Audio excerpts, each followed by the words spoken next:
पानी बेसी पीले कौन हम मुंड बुलेब मेडिसिन छाड़ देगी आईसीयू भर्ती होती एज ए पैरालिसिस पेशेंट से सिंगड़ वाला पचार ना तू कौ तेल छाणी गुपचुप वाला पचार तो हाइजेनिक कंडीशन केमती करूँ किंतु आम बहुत दुखर कथा डाक्तर पाक आसिले पेशेंट पचारे सर मेडिसिन साइड इफेक्ट किसी अच्छी कि एक्चुअली डिनर टाइम हो 8टा PM 8 PM जदि पारि जाए राति खातुनि पानी पी शोई पड़ू आज चर्चार विषय हूँ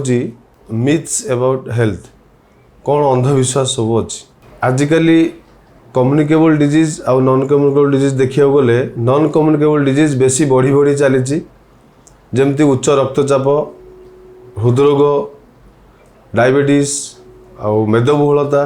कैंसर एगुड़ा सब नॉन कम्युनिकेबल डिजीज अंडर जाए जिते आम आधुनिकता आड़ को जाते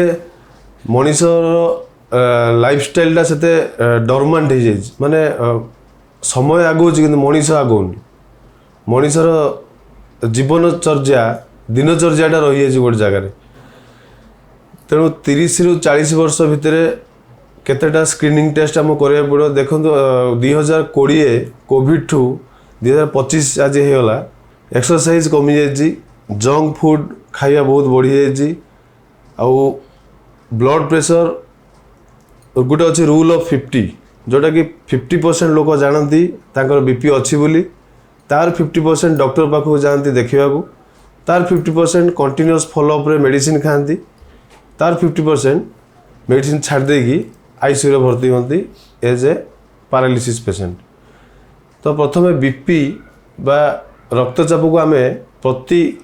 3 ରୁ 5 वर्ष थरे देखा दरकार जदि नॉर्मल रोची तो 4 ରୁ 5 वर्ष को थरे थरे स्क्रीनिंग करा जिवो तो एबे आमर गवर्नमेंट सबू हॉस्पिटल अंगनवाड़ी गाँ गंडा समस्त बीपी मेडिसिन दे देती तेणु आप जाकि पाख जो भी कहे बीपी के देखीदे मापिदेवे आउ सेमतिया कोलेस्ट्रोल सुगर प्रोस्टेट कैंसर पई PSA एंटीजन फीमेल पई सेल्फ ब्रेस्ट एग्जामिनेशन मामोग्राम एमती बहुत गुड़ा स्क्रीनिंग प्रोसीजर अच्छी तो मन करतु आपणकर फास्ट डिग्री रिलेटिव मन करतु मो मामू लंग्स कोलन कैंसर होता तो मुझे कोलोनोस्कोपी मास प्रति 5 वर्ष थरे करिया दरकार कहीं बहुत यंग पेशेंट मु देखी हठात सीवियर आसबे अंटा बथा होपर देखला बोन मेटास्टेसिस होइथिबो परे पेट स्कान कला बा अल्ट्रासाउंड सीटी फिटी कले जना पड़ो तांकर कोलन कैंसर हो सारी पर हिस्ट्री ने जना पड़े फास्ट रिलेटिव थिला कोलन कैंसर तो आउ गोटे जिनस आम जिते जंक फूड खाऊँ बाहर से देखुना तार कंडीशन कौन से सिंगड़ वाला पचार ना तू कौ तेल छाणी गुपचुप वाला पचार तो हाइजेनिक कंडीशन केमती करूँ किंतु आम बहुत दुखर कथा डाक्तर पाक आसिले पेशेंट पचारे सर मेडिसिन साइड इफेक्ट किसी अच्छी कि तो से गुड़ा लोक भितर भूल धारणा सब जो गुड़ा अच्छी आम डिस्कसन करवा से मनरू आम जीव कि पानी गोटे मुख्य जिनस आम शरीर 60 to 70% कंट्रीब्यूट करे दैट टू जदि जोड़े पानी पीऊँच आ ब्रेन भी कन्स्टिट्यूशन सेमती 70% वाटर एक्सीडेंट कहते दही बाहरीगला मुंडे कौन सदर दही थाए एक्चुअली ब्रेन टा लिक्विड सेमी सॉलिड फॉर्म में थाए तो आप जेते पानी पीए नुहे साधारणतः निर्धारित अमाउंट अच्छी जोटा कि पुरुष स्त्री लोक पानी केते पीए मु कहूँ पुरुष लोक generally 2.6 litre per day minimum पीया कथा अब मैक्सिमम 3.2 लीटर तो पानी जदि एक्जाक्ट कैलकुलेशन में कहबी weight by 18 kg equal to से लीटर पानी थ्रू आउट द डे पीवा कथा तो पानी जदि बेसी पीबे सोडियम भी कमिज कहते डाइल्यूशनल हाइपोनाट्रिमिया तो पानी बेसी पीले कौन हम मुंड बुलेब प्लस लेथर्जी लगे भोक कमिज आप डिसीजन मेकिंग कैपेसिटी कमिज तो पानी जी आवश्यक से पीवा दरकार कम पीले यूरिनरी ट्रैक्ट इन्फेक्शन हम मुख्यतः स्त्री लोक मैंने पानी कम पीते मो माँ भौणी मान को अनुरोध करी पानी सफिशिएंट पियंतु आउ गोटे कथा डेली समस्ते वीक रे 5 दिन हाफ एन आवर रु 45 मिनिट्स वॉकिंग जीवा दरकार ब्रिस्क वॉकिंग रनिंग नुहे रनिंग हेले आंठू पेन हम तो ब्रिस्क वॉकिंग प्लस होची वेजिटेबल्स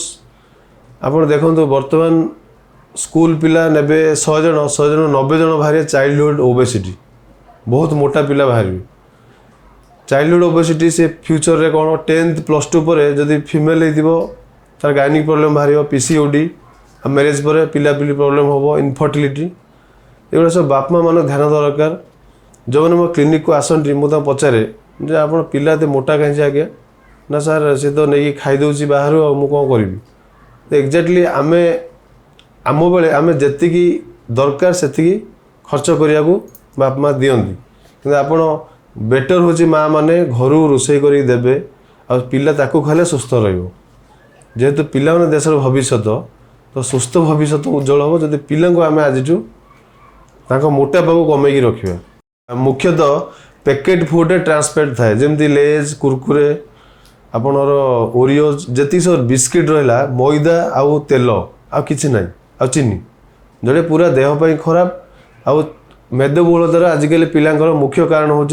ट्रांसफैट थरे जोड़ा देह को जीव सी लिभर डिटॉक्सिफाई होटा से कम लेवल आसको निहाती अति कम 10 years लगे तो मो मतरे आउ मेडिकल साइंस मतरे ट्रांसफैट छाड़िया बहुत जरूरी विलंबित राति खाइबा द्वारा ओजन वृद्धि पाए केमतिया ना आमर एशियन कॉन्टिनेंट रे मेनली इंडियन आउ मेनली आम ओडिशा ईस्ट इंडिया देखिले आप देखिए आम खाइबारे किसी माने अमाउंट उपर आम ध्यान दियोन कहीं आमर मैक्सिमम पार्टी फंक्शन आम कर्म बहुल बोली भाविकी राति जो खाती तो सेटा बेसी खाई दियंती आम माइंडफुल इटिंग जदि आम करवा ताल ओबेसिटी मोटापा करइबनी फॉर एग्जांपल देखो आप खाऊँ 60% पेट फुल होगा खाया बंद कर दियंती बाकी पानी पी दे शोई पड़े तो विलंबित राति खाइबाटा मोटापार गोटे कारण हो पारे तो माइंडफुल इटिंग तामें बहुत जरूरी से 8टा एक्चुअली डिनर टाइम हो 8टा PM 8 PM जदि पारि जाए राति खातुनी पानी पी शोई पड़ती जमती जल बिहुने सृष्टिनाश जल बहुले सृष्टिनाश सेमती चर्बी भी आम बहुत जरूरी आम कोलेस्ट्रोल